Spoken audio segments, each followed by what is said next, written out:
Hey, welcome back. Today we're going to dive a bit deeper into the 12-bar blues and talk about some other things that you can do besides just play rhythms on the roots of the chords. So if you watched my last video, Intro to the Blues, what you should have done was play in your key, whether you're playing alto, tenor, soprano, bari, saxophone, play the roots of the chords, which are just the notes written above each measure.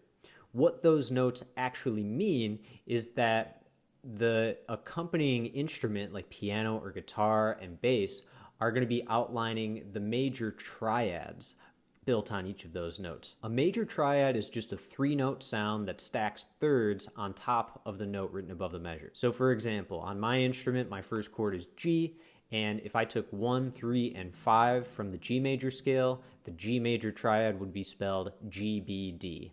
If you're playing tenor or soprano saxophone, your first chord is C. 1, 3, 5 of the C major scale is C, E, G. So we're going to do that for every single chord written above the measure in your key, which is really only 3 chords, right? So first chord for me on alto saxophone, G, B, D. Second chord in measure 2 is a C major triad, C, E, G. And those two sounds get me through the first 8 measures. If I skip down to the turnaround, measure 9, I have a D major triad, D, F sharp, A, because the major third comes from the major scale, and there's an F sharp in your D major scale. And that's the only other chord that I need to know. So I'll have another accompanying PDF here that outlines each of these chords. But what you should do first is play around with these sounds individually. Pull them out of the 12-bar form and arpeggiate them up, arpeggiate them down. Arpeggiate just means to break up the chord. We have to do that because we play a single note instrument.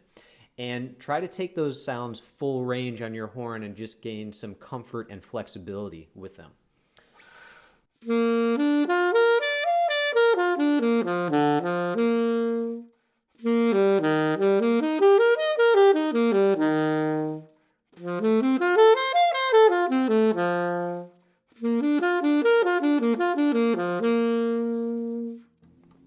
So that was outlining full range on the saxophone, the 3 chords that I need as an alto saxophonist to be comfortable playing the blues with this concept. Then we're going to do exactly what we did with the roots of the chords, except we're going to outline each sound with its accompanying triad. So I'm going to put my metronome back on to 120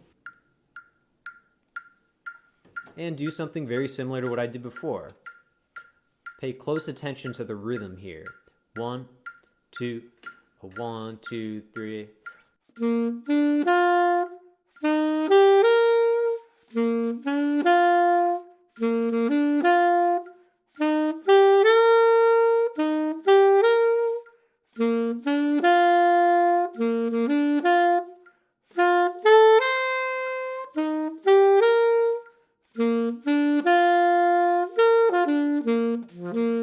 You probably noticed that I played something a little bit different at the end, but for every measure, I was just playing those 3 notes that make up each major triad.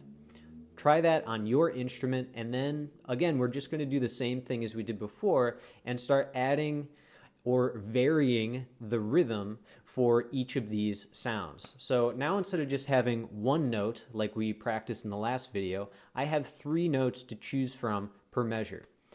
Keep in mind that doesn't mean you have to play all 3 in each measure. You can have a choice. You can play just 1.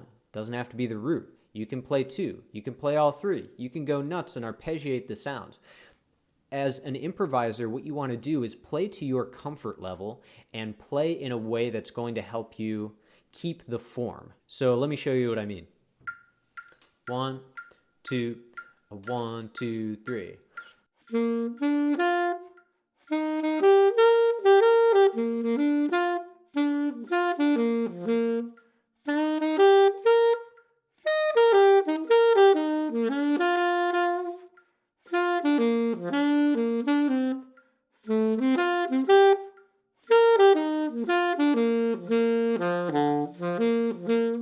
So notice a couple things. I wasn't always playing the triad straight ascending or descending. Sometimes I was skipping around. That's okay. That comes from flexibility with these 3-note sounds, the triad. Also notice how I was varying my rhythm. You can do that to your own comfort level, but again, the important thing is that you're keeping this 12-bar form the whole time, and you're keeping the harmonic rhythm where it's supposed to be. The harmonic rhythm just means how the chord changes unfold over time. So for example, we have just 1 bar of the 1 chord followed by 1 bar of the 4 chord followed by 2 bars of the 1 chord. So that gives me a lot more time on 1 than it does on 4 for the first 4 bars. That's what I mean by harmonic rhythm. So hopefully this gets you a little bit further and gives you some new ideas of how to practice the 12-bar blues. Drop any questions you have below, and I'll see you soon. Happy practicing.